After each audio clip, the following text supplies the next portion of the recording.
حوالے سے اور شاعری کے حوالے سے تالیوں سے مقدم کیجئے سید محمد ہاشم صاحب۔ حضرات، ہمارے بیچ ایک مہمان ہے۔ بہت بہت شکریہ بھائی کشف وارثی صاحب۔ انہوں نے ایک بات یہ نہیں بتائی کہ ہر شریف آدمی اپنی بیوی سے ڈرتا ہے، اور جو نہیں ڈرتا ہے وہ خود سوچ لے کہ وہ شریف ہے یا غیر شریف۔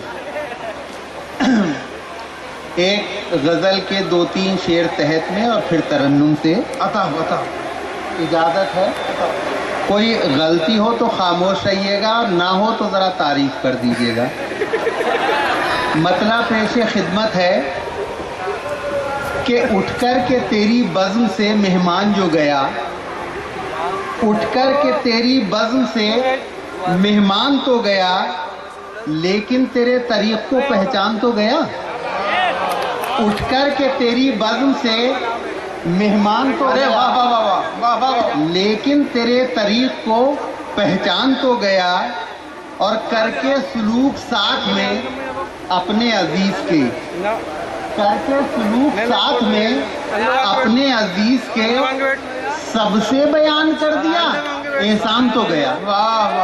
کر کے سلوک ساتھ میں اپنے عزیز کے سب سے بیان کر دیا، احسان تو گیا۔ اور یہ آج کے جو سیاستداں ہیں ان کی نظر ہے یہ شعر کہ گر جائیں گے عوام کی نظروں سے جلد ہی، گر جائیں گے عوام کی نظروں سے جلد ہی، جھوٹی قسم سے آپ کا ایمان تو گیا۔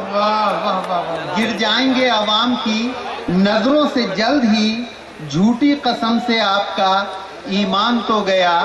اور ایک اور تازہ غزل کے 2-1 شعر پیش خدمت سماعت فرما لیں۔ عرض کرتا ہوں، جس کی گفتار میں اردو کے حوالے ہوں گے، جس کی گفتار میں اردو کے حوالے ہوں گے، جس کی گفتار میں اردو کے حوالے ہوں گے،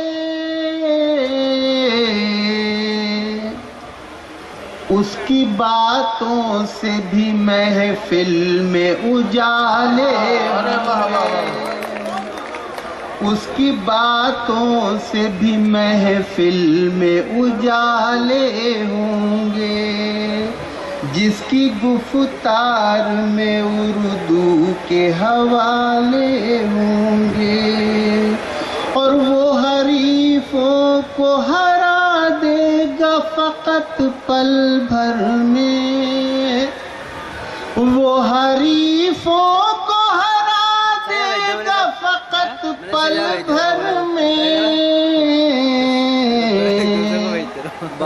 آستینوں میں اگر سانپ نہ پالے ہوں گے، آستینوں میں اگر سانپ نہ پالے ہوں گے، جس کی گفتار میں اردو کے حوالے ہوں گے، اور رہنمایان وطن کی یہ حقیقت ہے جناب، رہنمایان وطن کی یہ حقیقت ہے جناب، تن کے اجلے ہیں مگر قلب کے کالے ہوں گے، تن کے اجلے ہیں مگر قلب کے کالے ہوں گے، جس کی گفتار میں اردو کے حوالے ہوں گے۔ اور مقطع پیش خدمت ہے، سماعت فرمائیں کہ جو مصیبت میں تیرا ساتھ نہ چھوڑے ہاشم، جو مصیبت میں تیرا ساتھ نہ چھوڑے ہاشم، وہ حقیقت میں تیرے چاہنے والے ہوں گے، وہ حقیقت میں تیرے چاہنے والے ہوں گے، جس کی گفتار میں اردو کے حوالے۔ سید